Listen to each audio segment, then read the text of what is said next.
On Facebook, we asked the question, what do the C's need at the trade deadline, which is approaching very shortly? And Jeffrey left us a comment that said, the Celtics just need a full and healthy team. And personally, I can't argue with Jeffrey. I honestly would like to say that if the Celtics can get every member of their roster healthy and can put them all on the floor and they all can play to their full potential, I think that that's exactly what the Celtics need going into the playoffs. Well, I agree to a point. I wrote a blog actually about how they didn't need to make any moves, but then Marquise went down, and the way it looks is that Marquise might not be coming back. It seems as though that it's in a shady area, and I don't know if when Marquise does come back, it's going to be right before the playoffs. I don't know if he's going to be able to get back into the swing of things for the playoffs, and I'm not entirely sold on him being able to return, and you need a backup small forward for Paul Pierce. You need that quick forward, and I think that maybe, I know that they had talked about getting Shane Battier. I know that they had talked about Anthony Parker from the Cavs, which I think would be a great fit. But those two deals apparently have fallen through, and they're not going to happen. They've also talked a little bit about Troy Murphy, because he, along with those the deal for Jerome Williams, the Nets also made a deal with the Warriors to send him out there, Troy Murphy out there, and he's, I guess, going to be bought out. And it's rumored that the Celtics are looking at Troy Murphy, but he's a power forward. I don't see how that helps the team, really. Yeah, honestly, if you look at the Celtics and you look at what they did last year, it really can relate to what they're doing this year. All last year, and granted they didn't get the job done, but they were in a position where they could have got the job done last year. They spent the regular season winning games, but also they spent the entire regular season making sure that they were going to be healthy and they were going to be ready for the postseason. And it seems like they're doing a very similar thing this year. And it worked for them last year. It got them to Game 7 in the NBA Finals. You can't argue with that. You know, one more win and they were NBA champions. And one more quarter, really. It's true. And you make a good point about Marquise Daniels. If he can't come back in time for the postseason, then they might be in trouble. But if he can come back, and I honestly think we'll probably see him on the court again, probably a little bit before the postseason, and as long as he gets back into the swing of things, which is probably easier to do on a team with a lot of veterans than it is with a lot of young people, if he gets back into the swing of things, I honestly think that they'll be in a really good position to make a run. All right, well, I won't argue with you any further. All right. I'll leave it at that. But our next topic for everyone was regarding the Red Sox. And we wanted to know, out of all the acquisitions that the Red Sox made this offseason, and they made a lot of good ones, who's going to be the best one for this team? Who's going to be the one that puts them over the top? And we got a good answer out of our buddy Jeff on Facebook. Jeff said that Kyle Crawford will be the man. Can't be any more straightforward than that. No, simple and to the point. I like that from you, Jeff. I like that about you. And, you know, I agree to a certain extent. I think that Adrian Gonzalez will be huge, adding some pop to that lineup, which they were lacking since Manny Ramirez left. It's true.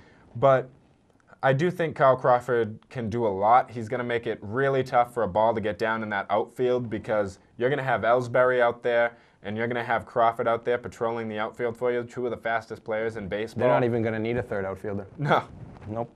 I mean, I could go out there and just sit in the outfield, pick daisies if they'd like. I'm pretty sure my grandmother could go out in the outfield and they'd be fine with the two of them. Well, she was a really good outfielder, so that's not entirely fair. That's true. That's true. But I do think that Kyle Crawford will be a great pickup. I think he's going to be good at the top of that lineup. Not lead off, though. From what I'm hearing, he's not going to bat lead off.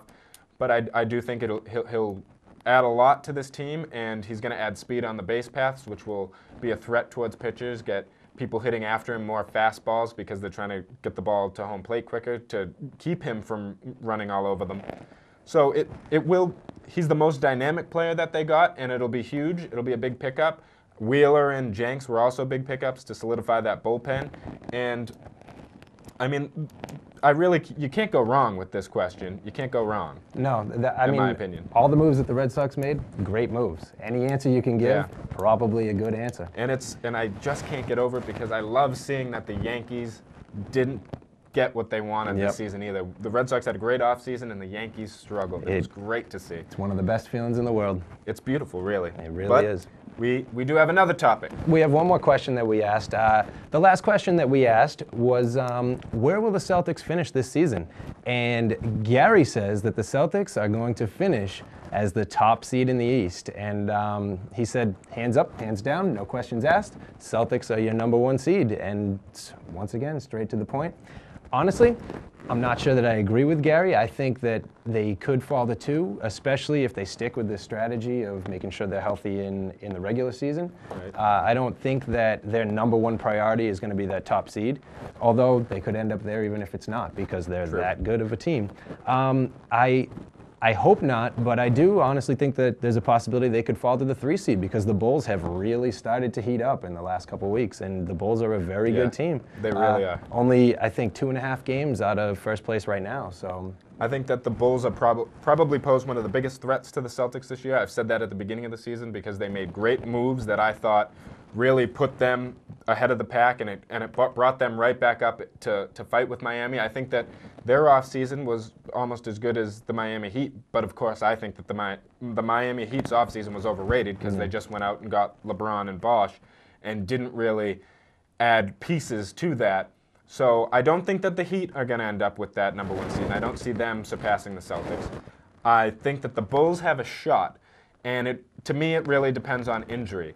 If these guys can come back and you can manage their minutes the way Doc is great at doing, I think that the Celtics will stay with the #1 seed and they will be able to earn that seed. But if injuries stay being a problem, and if guys, like if Shaq comes back and then is out again, if someone else falls, it's going to be tough for them to stay in that position, and eventually they're going to get to a point where they're going to need to just rest guys and not worry about it. But I think if you can get some of these guys back and possibly make a deal at the deadline, then they should be in a good position to get the #1 seed, in my opinion. yeah, I mean, either way you look at it, they are going to be at the top of the East come the end of the season. Whether it's the 1 seed, the 2 seed, possibly the 3, depending on the Heat and the Bulls, they're going to be up near the top, and they're going to be in a good place to make a run at the playoffs. All right. I think Wally and David agree with us. Certainly looks like They it. sure do.